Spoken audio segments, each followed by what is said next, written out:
On a dit, on le dit encore, que le décolonial est la pensée contre l'universel. Je crois que c'est se tromper sur la signification du décolonial et la signification de la décolonisation. Vous savez, il est important de savoir qu'on doit le faire. Et je crois qu'on est déjà sur la voie, c'est-à-dire que ce n'est pas une entreprise qui va commencer à zéro, c'est une entreprise qui s'est imposée aujourd'hui à nous.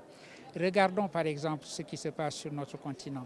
C'est vrai qu'il y a des hauts et des bas, il y a des retours en arrière. On ne peut pas ignorer par exemple qu'aujourd'hui, des pays aussi importants que le Mali, le Burkina Faso et le Niger ont décidé de claquer la porte de la CEDEAO. Donc ceci est un très mauvais signal pour ce qui est de la construction africaine. Mais dans le même temps, si nous regardons les choses, nous nous rendons compte que notre continent s'est doté d'un accord pour faire de la totalité de l'Afrique un seul et unique marché. Nous nous rendons compte également qu'aujourd'hui, les pays africains se tournent vers eux-mêmes, que les pays africains ont des politiques africaines, ce que nous n'avions pas. Ce que nous avions, c'était une sorte d'intégration verticale dans le monde, dans la mondialisation, et non pas les relations horizontales que nous cultivons entre nous. Nous sommes engagés dans cette voie-là. Il y a donc des raisons de penser que ce remembrement de l'Afrique dont j'ai parlé est en cours, avec toutes les difficultés qui sont rencontrées, avec les retours en arrière, les coups d'arrêt auxquels nous assistons et que je viens de citer.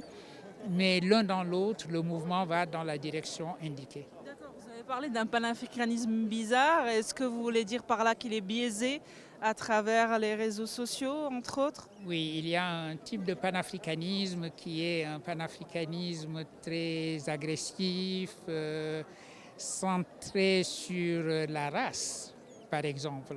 Et c'est la dernière chose que nous voulons voir se développer sur notre continent. Il faut penser ce continent comme un. Il faut penser le panafricanisme comme un panafricanisme qui irait du Cap jusqu'au Caire, qui irait également de la Corne de l'Afrique jusqu'à Dakar. Un panafricanisme qui tienne compte à la fois du divers africain et de l'unité nécessaire de l'Afrique. Quels sont les outils justement dont dispose l'Afrique, des outils souverains, si on peut appeler ça comme ça, pour pouvoir opérer cette mouvance, on va dire? Alors évidemment, il y a la volonté politique qu'il nous faut développer, il faut une conscience panafricaine et panafricaniste de nos leaders, mais il faut également simplement que l'unification de l'espace africain à travers les infrastructures se fasse. Il y a une condition nécessaire qui est que nous puissions faire de cet espace de l'Afrique un espace unique qui puisse être parcouru dans tous les sens. Souvent, il est plus facile pour se déplacer d'un point de l'Afrique à un autre, de remonter vers le nord pour redescendre. Or, c'est à cela qu'il faut que nous trouvions une solution. Et on le voit aujourd'hui, ces solutions sont en train d'être trouvées. Le Maroc, pour prendre l'exemple du pays où nous nous trouvons, a une politique africaine très affirmée.